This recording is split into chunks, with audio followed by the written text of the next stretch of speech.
நகைச்சுவைன்னா நான் அதிகமாக வடிவேலு அண்ணனோட காமெடி தான் நிறைய பார்ப்பேன். அவரை வச்சு தான் மீம்ஸே எங்களுக்கே போடுறாங்க. உங்களுக்கு வர மீம்ஸ்லாம் பார்ப்பீங்களா? என்ன இல்லை, ரியாக்ட் பண்ணுவீங்க? என்னைக்கோ 1, 2 பார்த்துருக்கேன். எல்லாத்தையும் பார்க்கல. ஆனால் நிறைய போடுறதா நான் கேள்விப்பட்டேன்.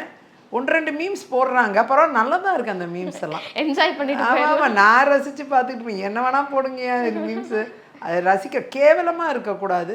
தரம் தாழ்ந்த ஒரு வார்த்தைகளோ விமர்சனங்களோ இருக்கக்கூடாது. அவ்வளோதானே தவிர மற்ற மாதிரி இந்த மீம்ஸ் போடுறத பற்றிலாம் நான் என்றைக்குமே கவலைலாம் பட்டது கிடையாது. அது காங்கிரஸ் இருந்தப்பவும் போட தான் செய்வாங்க, பிஜேபியில் வந்தாலும் போட தான் செய்வாங்க. எங்கே இருந்தாலும் மீம்ஸ் போடுறது மக்களுக்கு நிறைய பேருக்கு விருப்பமான ஒன்றா இருக்குது.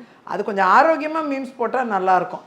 ரொம்ப தரம் தாழ்ந்த வார்த்தைகளை பயன்படுத்தக்கூடாது. குறிப்பாக பெண்களுக்கு எதிராக தரம் தாழ்ந்த வார்த்தைகளை பயன்படுத்தவும் கூட தவிர்க்கணும். யாராக இருந்தாலும் தவிர்க்கணும்னு நான் நினைக்கிறேன்.